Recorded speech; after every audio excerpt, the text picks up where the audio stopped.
In today's lecture, we are going to discuss that what is the eye diagram, how eye diagram is made, and what is the use of the eye diagram.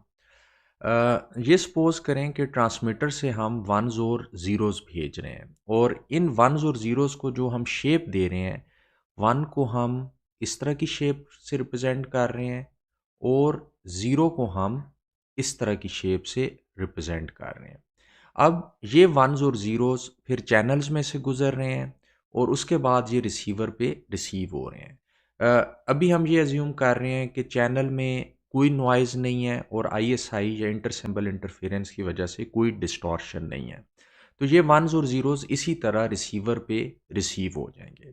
अब receiver पे हमने एक oscilloscope लगाई हुई है और उस oscilloscope में हम इन वंस और ज़ीरोज़ को एक दूसरे के ऊपर प्लॉट कर रहे हैं। तो जब हम इन वन और ज़ीरोज़ को एक दूसरे के ऊपर प्लॉट करेंगे तो उसके बाद हमारे पास इस तरह की डायग्राम बन जाएगी जो कि एक आई की तरह की है, इसलिए इसे आई डायग्राम हम कहते हैं। और जब रिसीवर पे ये वंस और ज़ीरोज़ रिसीव होंगे तो उसके बाद हम इन्हें मैच्ड फ़िल्टर से गुजारेंगे और उसके बाद इन्हें सैंपल करेंगे। तो जो सैंपलिंग पॉइंट होता है वो इस पॉइंट पे हम वंस और ज़ीरोज़ को सैंपल कर रहे हैं जो कि बेसिकली आई की मैक्सिमम ओपनिंग का पॉइंट होता है। और अगर ये जो ज़ीरोज़ और वंस हैं इनको हमने एक स्क्वायर पल्स की शेप दी हुई है, जैसे ज़ीरो को हमने इस स्क्वायर से रिप्रेजेंट किया हुआ है और वन को हमने स्क्वायर से रिप्रेजेंट किया हुआ है और जहाँ भी ज़ीरो और वन के दरमियान ट्रांजिशन हो रही है उधर हमने थोड़ा सा टाइम ट्रांजिशन के लिए दिया हुआ है। अगर रिसीवर पे ऑसिलोस्कोप पे हम इस तरह की ज़ीरोज़ और वंस की वेव फॉर्म्स को एक दूसरे के ऊपर प्लॉट करना शुरू कर दें तो जो हमारी आई डायग्राम बनेगी वो इस तरह की बनेगी। यानी जो आई डायग्राम की शक्ल होती है वो इस पे भी डिपेंड कर रही होती है कि वंस और ज़ीरोज़ को आप किस तरह की वेव फॉर्म से रिप्रेजेंट कर रहे हैं। अच्छा, अब ये वाला जो रीजन होता है जो कि एक आई डायग्राम के ऊपर का होता है और ये वाला रीजन जिसे हमने मास्क रीजन 2 कहा हुआ है जो कि आई डायग्राम के अंदर का होता है और जो मास्क रीजन 3 जो आई डायग्राम के नीचे का रीजन होता है, ये वो रीजन्स होते हैं जिनमें आई डायग्राम को नहीं जाना चाहिए। इसका क्या मतलब है कि आई डायग्राम को उधर नहीं जाना चाहिए? बेसिकली जब भी चैनल के अंदर नॉइज़ होता है या जब भी चैनल के अंदर आईएसआई होती है तो उससे इस आई की शक्ल जो है वो चेंज हो जाती है। जैसे फॉर एग्जांपल नॉइज़ होगा तो ये आई जो है ये क्लोज़ होने लग जाएगी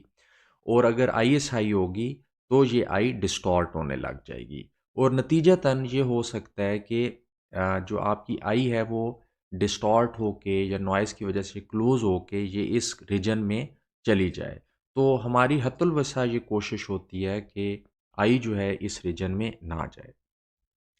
अच्छा, अब दूसरा क्वेश्चन आता है कि ये जो आई डायग्राम है ये हम बनाते किस लिए हैं?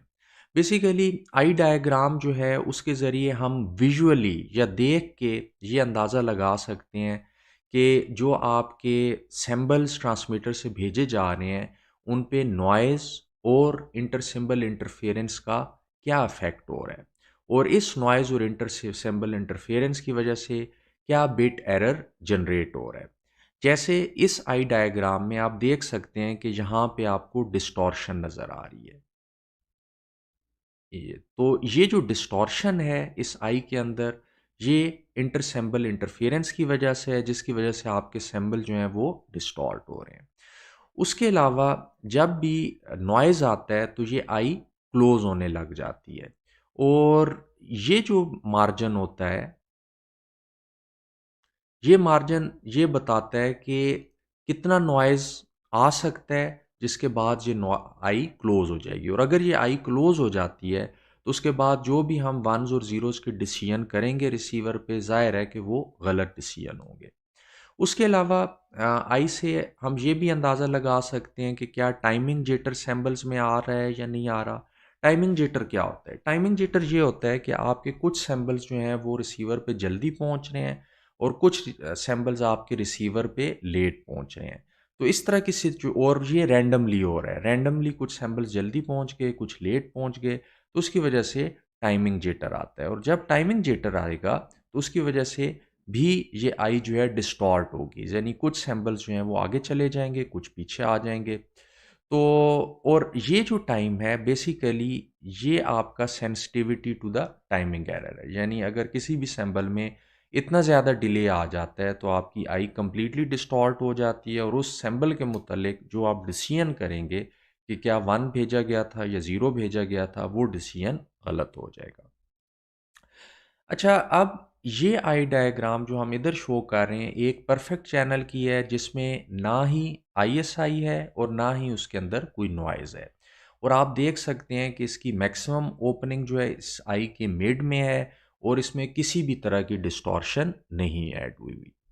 लेकिन अगर आपके चैनल में एडिटिव वाइट गॉसियन नॉइज़ है और उसकी वजह से जो आपके एक सैंपल की बिट एनर्जी की रेशो है नॉइज़ डेंसिटी के साथ वो 20 डीबी है, यानी आपके चैनल में नॉइज़ है लेकिन आईएसआई नहीं है, तो इस नॉइज़ की वजह से आप देख सकते हैं कि आपकी जो आई है वो क्लोज होना शुरू हो गई है। और अगर इस नॉइज़ को आप बढ़ा के 10 डीबी पे ले जाएं तो आप देख सकते हैं कि आपकी आई जो है वो और ज़्यादा क्लोज हो गई है।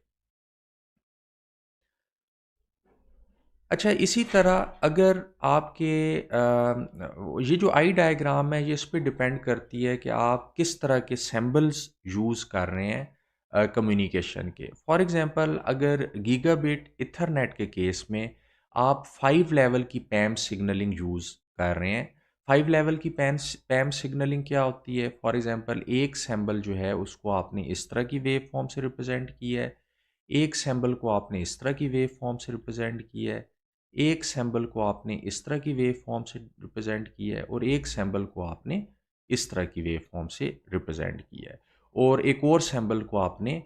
उसके लिए ज़ीरो वोल्टेज लेवल से रिप्रेजेंट कर रहे हैं। अगर इस तरह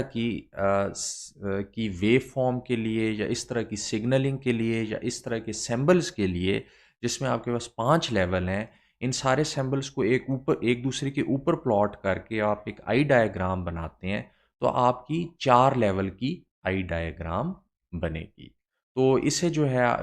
तो यानी ये जो आपकी आई डायग्राम होती है ये आपके सिंबल्स पे और आपके number of levels of symbols पे डिपेंड कर रही होती है। उसके अलावा आई डायग्राम हमें ये भी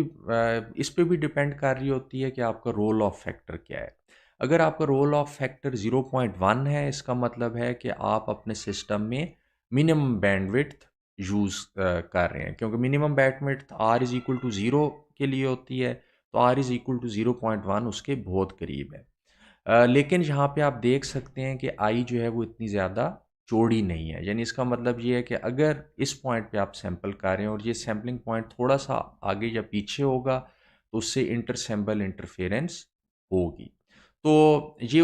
यानी इस केस में आप बैंडविड्थ बहुत थोड़ी दे रहे हैं, लेकिन आपके सैंपल्स जो हैं वो टाइमिंग एरर से इतने ज़्यादा रोबस्ट नहीं है, यानी आप उसको दुरुस्त पॉइंट पे सैंपल नहीं करेंगे तो आपकी इंटर सैंपल इंटरफेरेंस आएगी। लेकिन अगर आप रोल ऑफ फैक्टर को बढ़ा दें और इसे 0.5 कर दें तो अब आप देख सकते हैं कि आपकी आई जो है वो ज़्यादा चौड़ी हो गई है, लेकिन आपको की बैंडविड्थ जो आपको चाहिए वो भी बढ़ गई है, और मैक्सिमम बैंडविड्थ जो होती है वो आर इज़ इक्वल टू 1 पे होती है, जिस पे आपकी आई जो है वो मैक्सिमम